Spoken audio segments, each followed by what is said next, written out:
Hi, so what I've got here is a solar cell.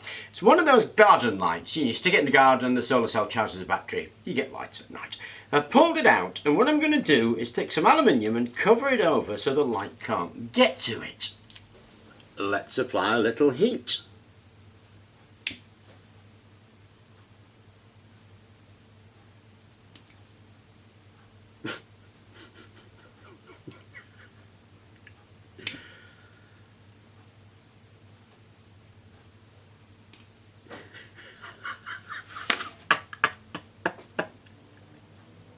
Now, isn't that both curious and interesting? This thing, the solar cell which responds to light, turns out it will all respond to heat. The other curious thing about this is if I put power in this, well, I can actually get it to light up. It actually lights in the infrared, but it will act as a light if I put power in. So not only will it respond to different kinds of energy, it will also reverse itself.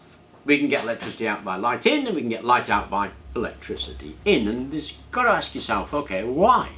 Well, it does that because it's two semiconductors put together, an N and a P, and they are full of either spare electrons or spare holes, and we can either shove those across or we can let them drift the other way, being a reversible process. And immediately you should ask really, I suppose, that if it works with this particular semiconductor device, would it work with other semiconductor devices? Well, we know that.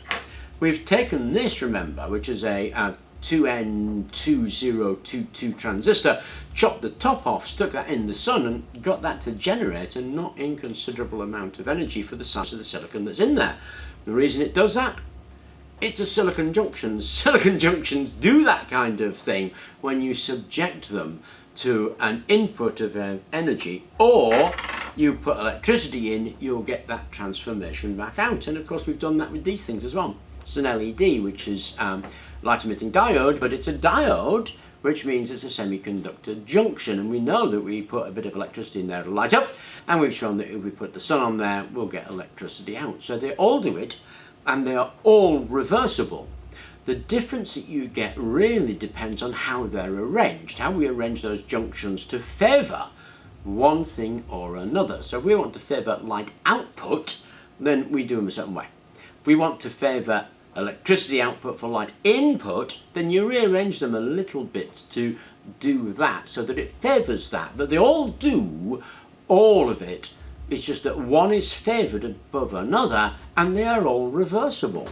This thing, which of course is a Peltier device, is another arrangement of N and P junctions of semiconductors. And we know if we put power in here, one side will get hot, the other side will get cold. If we do the other reverse, hot and cold, we'll get power back out. And I wouldn't mind betting if we could crack that open. I'm not going to, because that's about £5. They'd probably emit some light that we could measure as well if we did exactly that, and they probably would respond to light as well.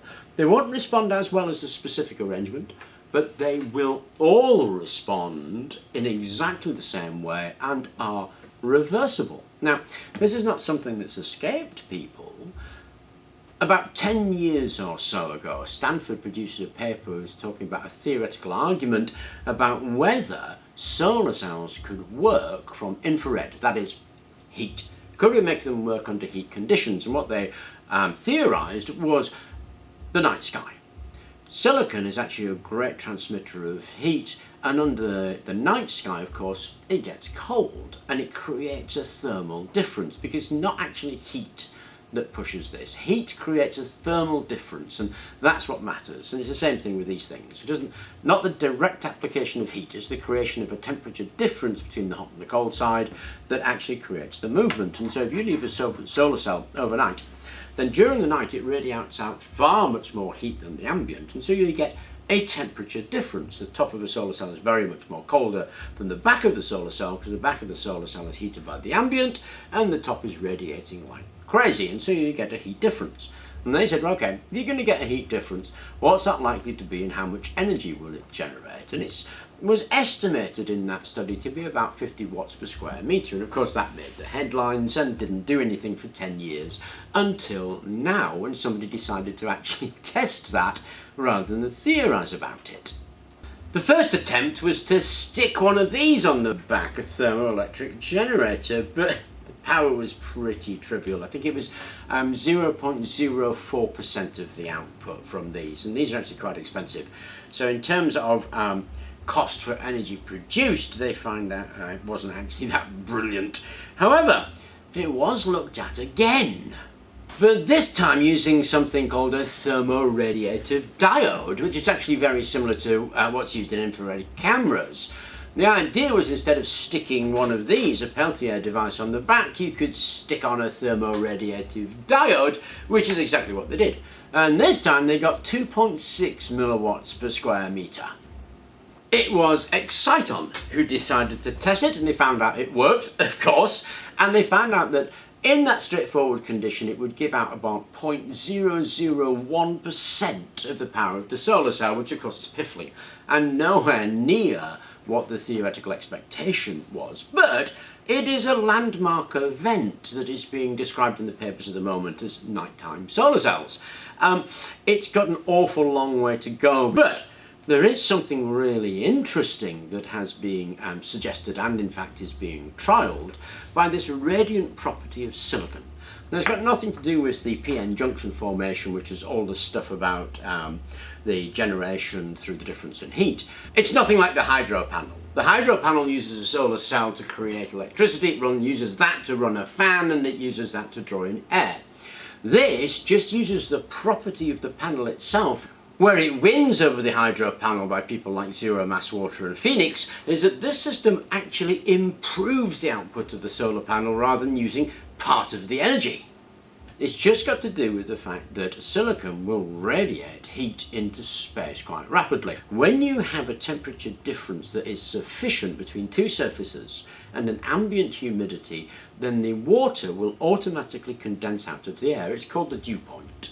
If you want to know more about it, then have a look at that video on making the machine that pulls water from the air, which I'll link to at the end of this video. But that water will be automatically pulled out from atmospheric moisture if there's a sufficient temperature difference between a hot and a cold side, and that can be created automatically on solar cells. And they thought, ooh, that's interesting, and I think, ooh, that's interesting, because that dew can then be collected. And the way the Saudis are collecting it is in a hygroscopic gel, something like silica, fumed silica. It gets wet, the moisture is pulled into the silica.